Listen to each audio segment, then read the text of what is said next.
addiction, and this is going to be the end of it for us here tonight. This is the first time we've had it. Well, no, I'm talking, we had a conversation the other night. Here's the deal.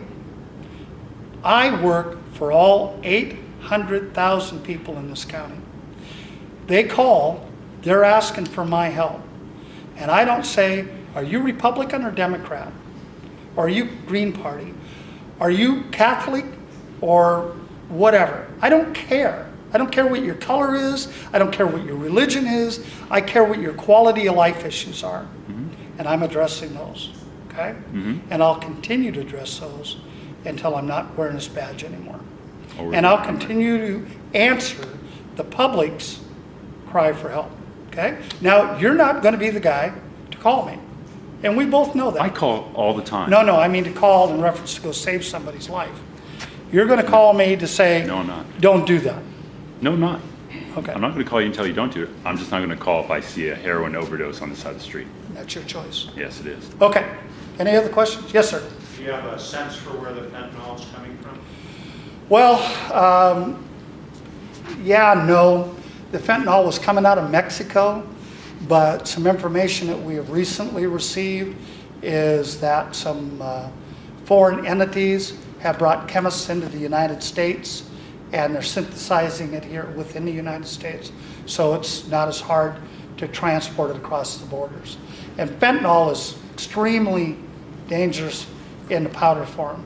If there was 6 ounces in a bag and you opened up the bag to look inside, that would be the last thing you ever did. Okay? It's kind of like when we were going through the methamphetamine phase, and one of the ways they cooked, when they got all done, they'd be in a motel room or some little place, and they would take all their crap and throw it in a black plastic garbage bag, and they'd tie it in a knot. What would happen inside that plastic bag would be a chemical reaction, and the chemical reaction would result in phosphine gas. I think, well, in fact, I think it was down in your area. We lost 3 detectives in an apartment where they saw this bag and they opened it up to see what was inside, and that was it. They checked out. So we have more stuff coming. There was, I think it was Canada, the scientists up there were looking for pain relievers, and they developed some really strong synthetic opiate and realized it didn't have any benefit, so they shelved it. And another country in the Freedom of Information Act has now got that recipe, and we're told that they're going to be developing that coming in.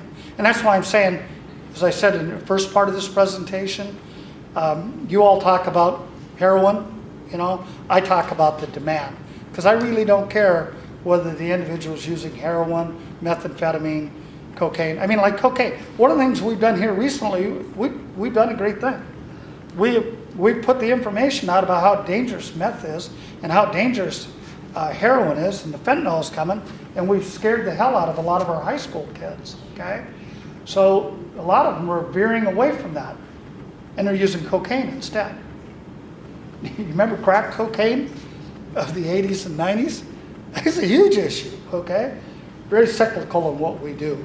I mean, it's like heroin. Heroin's been around for, what, 200 years. If you remember, you go back to those of you who are older, and you remember the old wild westerns, any of them that had a girlfriend or a gal that worked in a bar, she had her little bottle of laudanum, didn't she, that she drank off of. That's heroin. That's an opiate. So, yes, ma'am. How much fentanyl are you seeing? It's coming on. We've got it in pill form. We've got it in liquid form. And we bought black tar heroin that was presented to us as black tar heroin. But when the dealer said, hey, this is fentanyl, so when you sell it to your clients, you know, cut it down and make sure that they're okay before you start bumping them up in quantity. Hell, now you got a dope dealer that's a doctor telling them these are the levels that you need to deal this stuff out at. So fentanyl's coming, this carvedil's coming, other synthetic drugs are coming down the highway. Next slide. Okay, we have the heroin, the methamphetamine, the marijuana, legal, medical, and illegal marijuana. And then we have the synthetic marijuana. Excuse me. The synthetic marijuana is very important to you. Why? Because marijuana, delta-9 tetrahydrocannabinol, pops in a p-test. Okay? But, so you have somebody that's working. We'll say we have somebody driving a forklift. That can be a fairly dangerous job, can't it? And they have random p-tests. They don't want to lose their job. So they go to synthetic marijuana. Now, as I told you earlier, we've never had anybody, to my knowledge, well, I know one, but you can't say he really died from marijuana. He tried to eat 2 ounces of it and he choked to death. So he died from choking on marijuana. But no one's overdosed on marijuana and died. Synthetic marijuana, you can die from. So we as a society, people that want to use marijuana and work, we force them away from marijuana and we force them to synthetic. Okay? And I'll give you some more stories about when we're trying to do good things, sometimes it doesn't have the effect that we want. Bath salts. Any of you in here don't know what bath salts are in the form that I'm talking about? Okay. Bath salts, in the old days, remember, that was something you'd get. You go pour a hot bath, you pour it in the bath, you crawl in the bath, you lay in the bath, and hot water opens up your pores. You absorb the bath salts. It relaxes your muscles and maybe give you a good night's sleep, relieves some pain, stuff like that. Okay? So, China imports bath salt into the United States, but they're designed to mimic methamphetamine. So the isomers on there that they have, the chemical breakdown, DEA finds out what that is, and then they schedule it as a banned drug. But this company knows our system. Okay, we see it, we identify it, we attack it, and we change it. So by the time it's getting changed, they have already changed the drug, one isomer, which makes it a different drug, and then repackaged it with another name and send it into the United States. So again, it's the demand, okay? As long as the demand's there, people are going to keep sending the stuff this way. Prescription meds. Here's another story. I sit on several national committees. Several years ago, oxys were a huge issue. We had people diverting the oxys, smoking them, crushing them, and injecting them. So we, and Purdue Pharma was the one, we were having armed robberies, tons of armed robberies of our pharmacies. And the people are kicking in the pharmacy doors and saying, I want all your Purdue oxys. So we put the pressure on the pharmaceutical company throughout the United States to design the drug so it couldn't be diverted. It couldn't be crushed or smoked. And they did. And we were successful. Turns out, 6 months later, I find out the only thing we were successful in is we exported our armed robbery problem to Canada and to Mexico because they only reformulated the oxys in the United States of America. So what we did is we helped Canada and Mexico strike up cottage businesses on the internet to buy their oxys and sell them back into the United States, which caused the prices of oxys to raise. So here we have an addict, Eric the addict here, who was popping 10 oxys a day, okay? And he was paying $50 an oxy pill. Now, he's got to buy them out of Canada, and so he's paying $120 an oxy pill, and he can't afford it. But this young lady over here will sell him heroin for $7 a gram.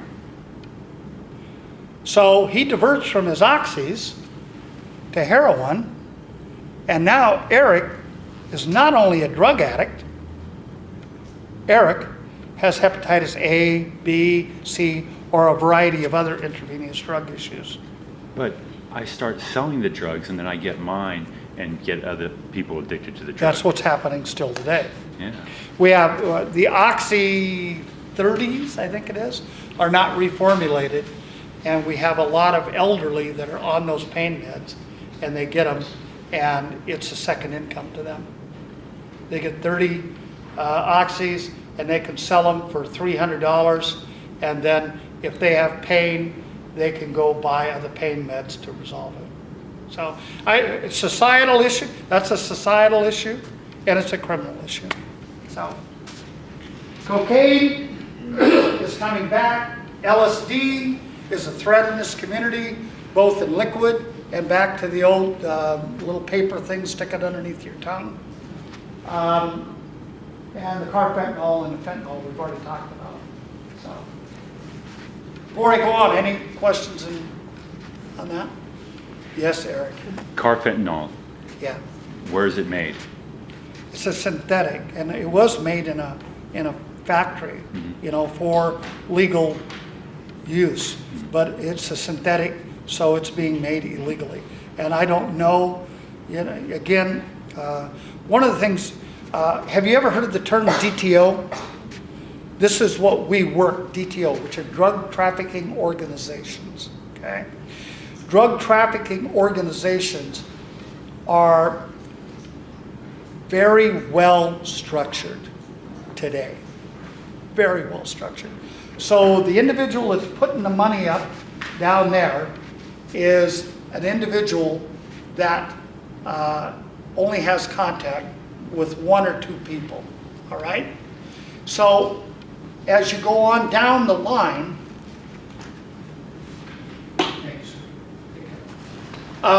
as you go on down the line, all the way down to the street level dealer, you have a lot of problems moving up. And I'll give you a classic example. About 2 miles south of here, December of 2014, at the Safeway at 148th at Highway 99. Everybody know where that's at? Yeah. Okay, we worked a deal which we call DMIs. A DMI is a drug marketing interdiction, and it's where we go out and watch the activity that's going on.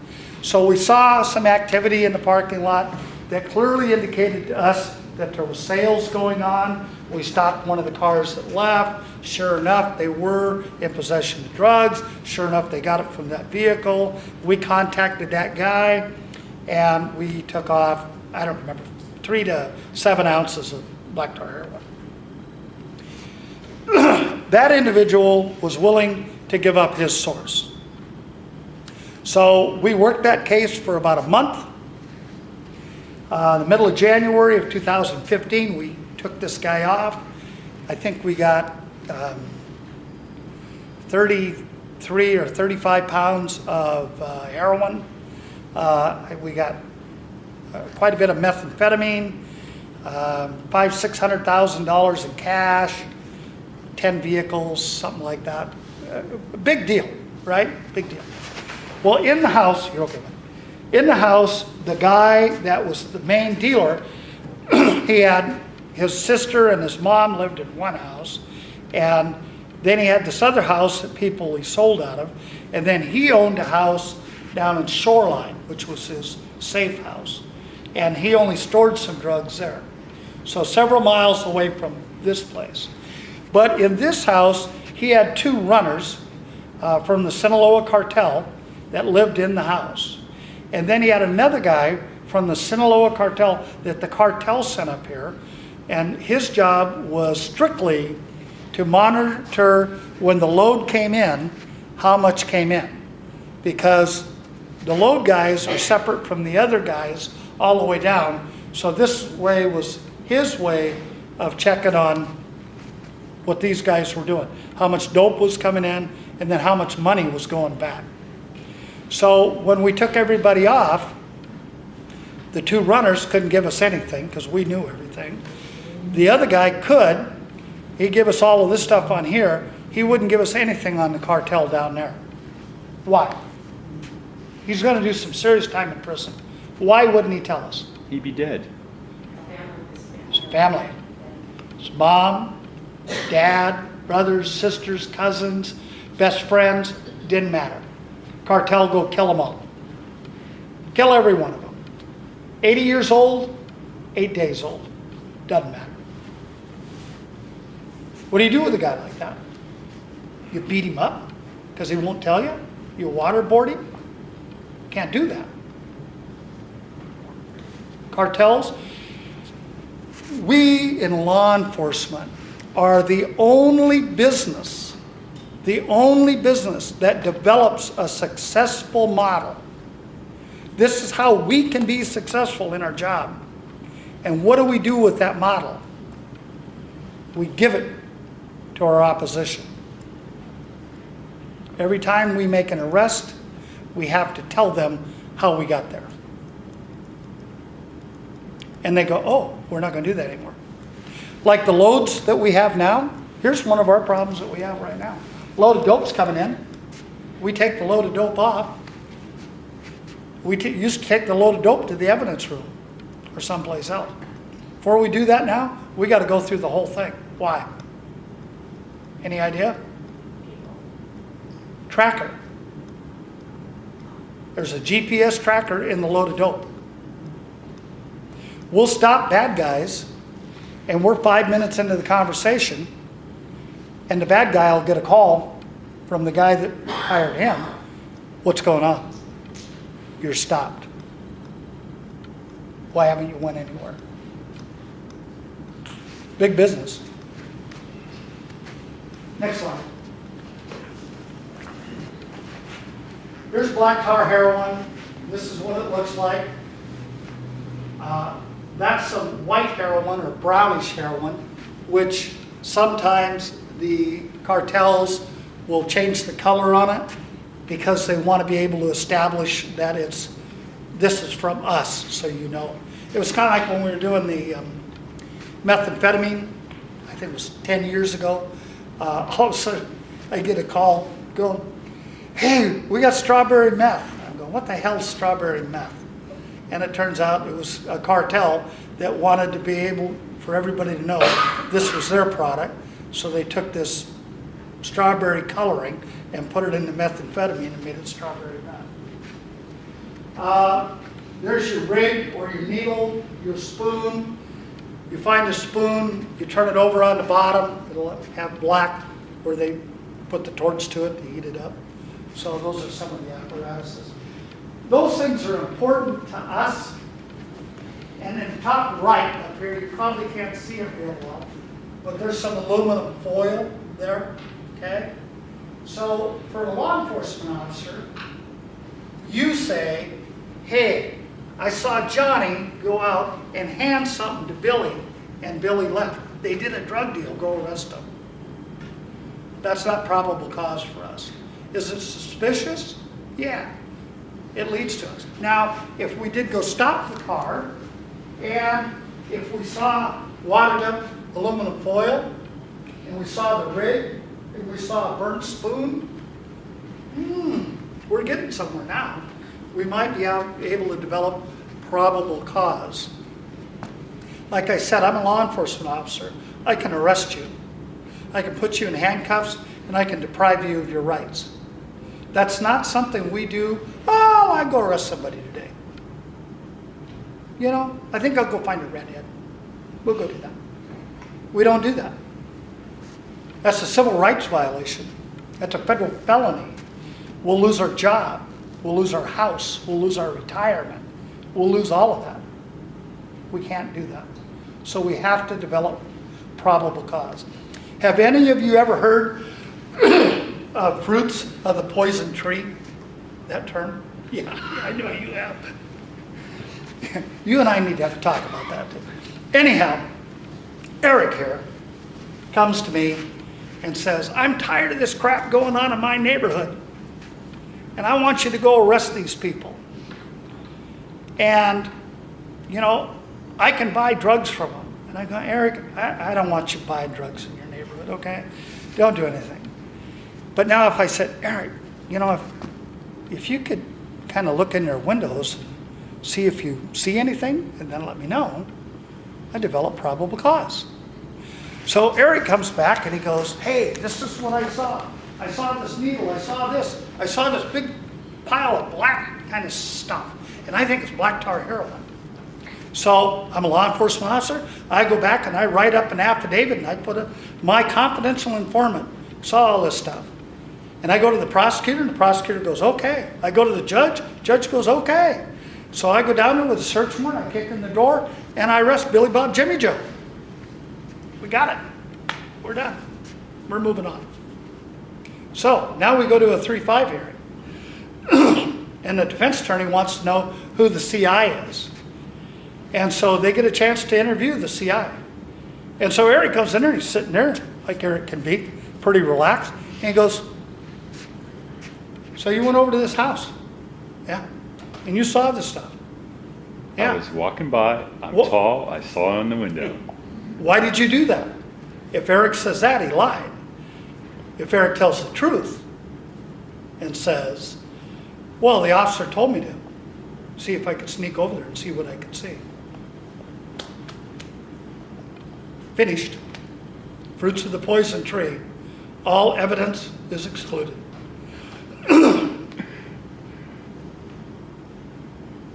I moved in to Dunhill Terrace condos. A neighbor living next door to a guy who's growing large quantities of marijuana in his garage. I come over to your station in Mill Creek and I say, hey, this is what we got. We have witnesses. We're putting it in your corner. You do what you want. Your sergeant tells me, well, you know, they legalized it. We really can't do anything right now. We don't have the playbook yet, the rules of engagement. So, When was this, Eric? well, I've been there 4 years, so 3 years ago. Okay. So, because of the initiative process, and because I-502, and because of different judges' bench rulings, Totally agree with you. Totally, I know where you're going. we don't know where we're at. Yeah, Okay? yeah. So, for me to arrest somebody, I have to know that they committed a crime. And they know they committed a crime. And when I don't even know if they've committed a crime, You can't arrest them for it. you can't arrest them. So now, as of July 1st of this year, okay, you have 3 possible venues in legal marijuana. You're licensed by the state to grow it, you're licensed by the state to process it, or you're licensed by the state to sell it, or you hold maybe 2 of those licenses, okay? Now, you have to be registered with the state to have medical marijuana, okay? At one time, all an individual had to do, we could arrest them, which we did, and they didn't have a medical marijuana card. And later it was determined that, well, I wanted to get a medical marijuana card. 40-year-old man, I wanted to get a medical marijuana card. Okay, well, why didn't you not get a medical marijuana card? I didn't want my mom to know. Oh, okay, I understand. But you wanted to get one, yeah, okay, then you're cool. No problem. Okay, so the laws change. Now, right now, I'll say it here, and by no means am I trying to throw Mark Rowe. Do anybody in here know who Mark Rowe is? He's your county prosecutor, elected prosecutor. I'm not trying to throw him under the bus. He is tasked with making sure that criminal activity is brought to bear in the courts of Snohomish County. And his plate is pretty full with homicides, rapes, child sexual assaults, many other heinous crimes. And as you as the public sit here, you have to make a decision in the process. Who do you want in jail? Who do you want charged? Do you want us to fill the jail up with marijuana growers? Because right now, I know of over probably 4,000 grows in Snohomish County. And probably not many of them believe it. But we don't have the room at the end. No. Had your time. Somebody else. Please. It's either somebody else or I got to call on Eric. Yes. Mukilteo having a task force for opioid and heroin addiction, and them recommending some clean injection sites Well, you know, that was brought to us about the injection sites. For those of you who don't know what that is, if you go up to Vancouver, Canada, and you go on Robson Street, you'll walk down Robson Street and all of a sudden you'll see this curbing is all painted multicolors and posted no parking. And it's probably, from here to that wall. And you look to the right and you'll have this glass front, and then you'll see this wall goes down and there's little cubbies. I'm sure all of you have been to the Everett Clinic or someplace where you had to give blood, kind of a similar location. And you can go in there and you can get a clean needle, and you've got to bring your own dope, and someone, a nurse practitioner or some medical person, will watch you while you administer your drugs to make sure that you don't tip over and die. And if you do tip over, that parking space is for the ambulance to come in. Now, I think it was Blue Light something. The RCMP, Royal Canadian Mounted Police, put a video together years ago of the alleys of Vancouver and the drug abuse that was there. My God, even a heroin addict, even a poor, they don't deserve to die like that. Yeah, I mean, people were sitting there trying to inject drugs, and rats were biting on them. Okay, you don't do that. And what happens again when I say rats are biting on people? People that are using heroin are not really clean people a lot of times, okay? And their eating habits, they go to a church or they go someplace and they get food and they eat it and it spills on them. So the rats are attacking the food, not the individual. But when you look at it, it makes you feel like you're in a horror movie. So, I don't know. At first I was against the needle exchange program. And now, I mean, years ago, when I wanted to go find a drug house in the neighborhood, we'd go in and say, where's all the fast traffic coming in and out of? And somebody would point to the house at 123 Elm Street. And now we go into a neighborhood and say, hey, how you doing? Pretty good. How many needles do you find in your yard? I got 20. Okay, I'll go over here. How you doing? Pretty good. How many needles you find in your yard? 24. Okay, we're getting closer. And you keep going till, how many needles you find in your yard? I haven't found any. I'm home. I know where to go. So those are the issues. I mean, with Mark Rowe, he can only do so much. You can only put so many people in jail. We have 12 courts. You laugh. I'll tell you what I'd like to see you do. Really, I would like to see you take a criminal case from the time an officer makes an arrest out on the street. And if you want to do it, I'll make sure it happens, okay? And you follow it through the prosecution, you follow it through the 3-5 and the other hearings, okay? And then, you have to sit when the jurors, you can't go in when they deliberate, of course, but, I'll do everything in my power to get the juries to talk to you about why they made the decision they made, okay? Bring it on. And you can sit through the whole trial. Love to. And watch all that stuff. And then you'll understand a little bit more. Been there, done that. Well, I know. Got the merit badge. Yeah, you do, but yet you're a hard-ass old cop.